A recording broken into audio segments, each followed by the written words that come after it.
Monaco, Paris Saint-Germain, stade Louis II. Monaco, encore invaincu à domicile en Ligue des Champions, et ben ça y est, c'est fini, ils sont plus invaincus puisque le Paris Saint-Germain les a fait tomber aujourd'hui avec une victoire qui, il faut le dire, qui a été dure. Légère. Ça a été au forceps, ça a été compliqué parce que cette première période. Il faut le dire, on a eu de la chance. Première minute de jeu, fallait être devant la télé, les gars, je vous le dis, fallait être prêt parce que Balogun, il s'est pas fait attendre. S'asseoir, il y a déjà un but à la première minute. 1-0, on commence dès l'entame du match, catastrophique. 1-0.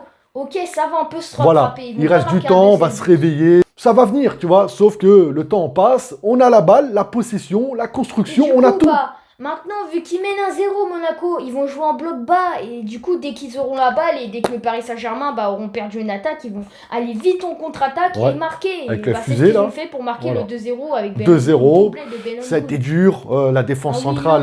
Deux attaques, c'est quand même une erreur. Il faut le dire aussi, moi j'étais confiant. Avant le match, on était confiant. Ouais. Toi comme moi, on pensait qu'on allait gagner et se mettre à l'abri dès le match aller. On pensait réellement qu'on allait assister. Je pensais qu'il allait avoir 3-1 pour le Paris Voilà, Saint-Germain. moi 4-0. Je le dis sincèrement, les amis. J'aime beaucoup l'AS Monaco, qui est une équipe très dure à bouger. Bon, c'est vrai qu'en championnat, ils sont malades en ce moment. Donc c'est pour ça qu'on se disait, bon, même si Paris a perdu en Bretagne, on se disait quand même, bon, Paris, ils vont mettre le rouleau compresseur, on va se mettre en mode Ligue des Champions. Oui, et dans tous les cas, ça va passer. On n'est plus le même Paris Saint-Germain, moi je vois pas le problème. Et quand tu vois ce 2-0 là, on est dégoûté parce que c'est la première mi-temps et là on se dit c'est pas possible.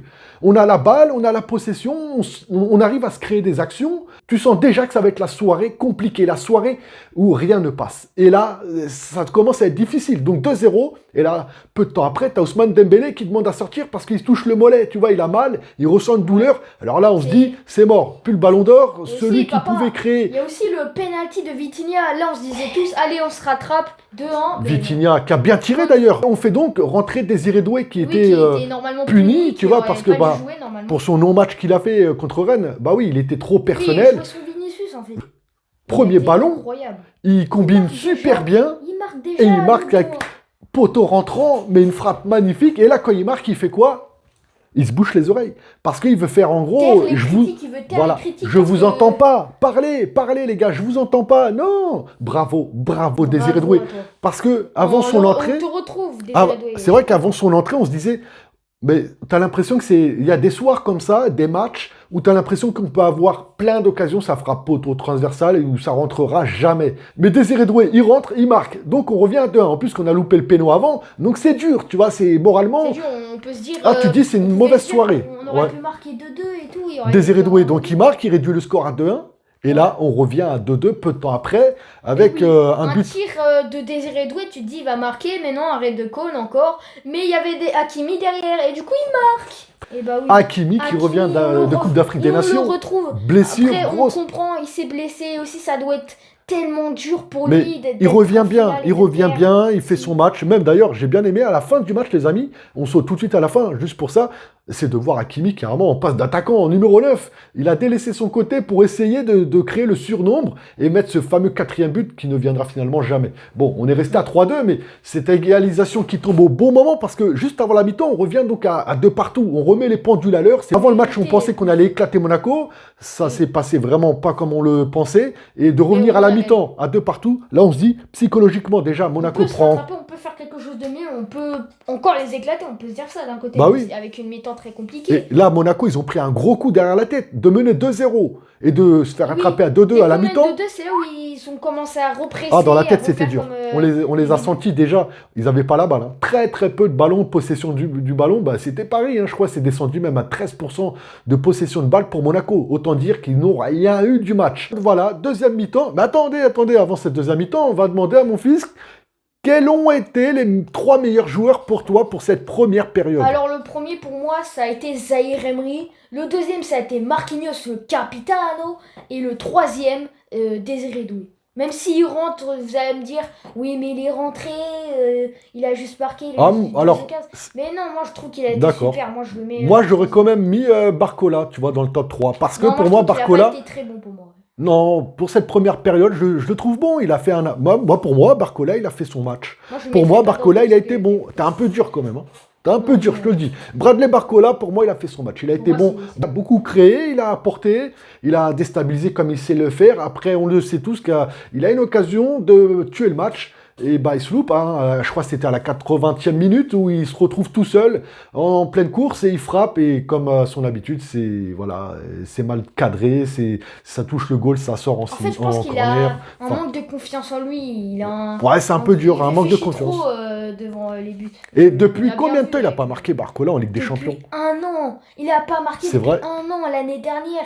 Le dernier but, c'était l'année dernière, vous vous rendez compte, face à Brest. Ouais, ça fait un bon moment que Bradley Barcola n'a pas trouvé la faille. Et ça commence à être inquiétant quand tu sais que c'est un joueur pépite qui a annoncé tout ça. Il lui manque juste l'efficacité. Il y en a beaucoup qui lui tombent dessus. Mais moi, je suis pour Barcola parce que... Je comprends pas trop, en fait, parce que je trouve qu'il a un manque de confiance, mais je trouve que c'est quoi, en fait? Qu'est-ce qu'il a, le Barcola? Qu'est-ce qu'il a? Ouais, je sais pas ce qu'il a, là. Parce que c'est pas possible, louper des occasions comme ça, faut se poser des questions, il a quoi? Bon, et pour en revenir donc du coup à cette deuxième période de partout, et ben là on se dit que ça y est, psychologiquement Monaco va couler petit à petit et Paris, voilà, et le carton rouge. Carton rouge de Golovin, Boum. lui qu'on a dit qu'il fait une très tôt dans cette deuxième période de Monaco, et ben il tacle un joueur du PSG, du coup ça fait carton rouge pour le russe Golovin. Nous on est content parce que du coup on n'aura pas trop de difficultés pour le match retour parce que c'était un peu lui qui tenait l'équipe, vous voyez, même s'il y avait Ben Angoun et tout. Alors, avant ce carton rouge, il avait mis un carton jaune. Il a été obligé d'aller voir la VAR pour changer la couleur de son carton, parce qu'au début, c'était un jaune. Et là, ils prennent un carton rouge, donc coup de massue énorme. Et là, tu te dis, bah là, Paris va débouler. Et là, on va enchaîner les buts. Là, tu te dis, ça y est, là, on va gagner, on va en mettre 5 dans la bouche de Monaco, et on va se qualifier. Et le match retour, comme ça, on est tranquille au Parc des Princes. Mais ça s'est pas passé comme ça. Non. Mais on a marqué. Quels ont été les 3 meilleurs joueurs pour toi de cette deuxième période? Désiré Doué, Zahir Emery et troisième Hakimi. Et Kanguinli, je voudrais le dire parce que Kanguinli, il a fait une entrée, il n'a pas joué tout le match bien sûr, mais son entrée, sa place dans l'équipe titulaire. Ouais, franchement, il mérite un peu plus quand même. En tout cas, c'est un bon joker parce que quand il est rentré, il a réussi à porter, à garder le ballon, à déstabiliser, il a frappé, il a beaucoup frappé de loin, des belles frappes d'ailleurs, et puis il a joué intelligemment comme il sait le faire. Et je trouve vraiment qu'il prend un peu plus d'ampleur dans cette équipe à chaque fois qu'il rentre. Après, attention, tu as des joueurs qui, quand ils jouent titulaire, n'ont pas le même apport que lorsqu'ils rentrent. Et franchement, Kanguinli, pour moi, il a fait son match. Dites-nous en commentaire si vous pensez comme moi. On a eu quand même un peu peur. Il a failli avoir l'égalisation de Monaco, mais par contre, si on se prenait un but... sur la frappe de Zakaria, là. Oh là là, une frappe qui rase le poteau. Contre 11, nous, on est 12, on est 11. Alors si on se prenait le but, là, on allait péter la télé comme le Marseillais, là. Mohamed Eni. Ah, nous, on casse pas les télés, mais c'est vrai qu'on n'était pas loin. S'il aurait marqué, on aurait pété un câble. Hein. Moi, j'étais... Franchement, alors... Mon fils, il est déçu de cette victoire-là. Très déçu. Tu te prends 2 buts en 18 minutes juste parce qu'ils ont réussi 2 attaques. Ouais, mais tu me disais aussi que tu étais déçu parce que tu t'attendais à ce que Paris gagne plus facilement. Je pensais qu'il a gagné 3 et je pensais, bon... D'un côté, c'est bon de voir plein de buts et tout. Ouais, du spectacle et tout ça. J'étais très déçu du match du Paris Saint-Germain parce que non, vraiment... Voilà, tu as été déçu du match du Paris Saint-Germain. Tu vois l'importance du mot quand tu dis que tu as été déçu du match. Tu as senti un PSG pas au niveau. Oui. Voilà. C'est ça. En tout cas, c'est pas le PSG qu'on a vu en finale de Ligue des Champions. C'est sûr. Mais il faut pas oublier, fiston, c'est que le Paris Saint-Germain n'a pas eu, il n'y a pas eu de préparation physique. Donc les Parisiens sont fatigués. Mais bon, c'est pas une excuse. On sait que Paris va retrouver des couleurs. Et bon, il y a le match retour qui va arriver maintenant dans 10 jours. Et ça va être important déjà d'avoir donc gagné ce match-là 3-2 avec un joueur donc expulsé et un bon joueur puisque Golovin ne sera pas présent du coup au match retour. Et le prochain match en plus c'est au Parc des Princes. Alors les gars, on compte sur vous pour faire du bruit parce que moi je veux qu'on aille au prochain tour. Et vous aimeriez rencontrer qui? Chelsea ou Barcelone? Dites ça en commentaire, dites-le nous. Toi tu serais pour qui au prochain tour? Chelsea ou Barça? Chelsea, j'ai envie de les éclater, j'ai envie de les voir tomber par terre. Ouais, t'as envie de prendre la revanche de la Coupe du Monde. Mais aussi on était fatigués. Je suis d'accord avec toi, mais moi j'aimerais bien rencontrer le Barça. Les amis, ce débrief est terminé. On se revoit ce week-end pour un prochain débrief du Paris Saint-Germain. En attendant, n'hésitez pas à liker, à vous abonner si ce n'est pas déjà fait. Et nous, on vous dit à bientôt, à très vite pour un prochain débrief. Boum!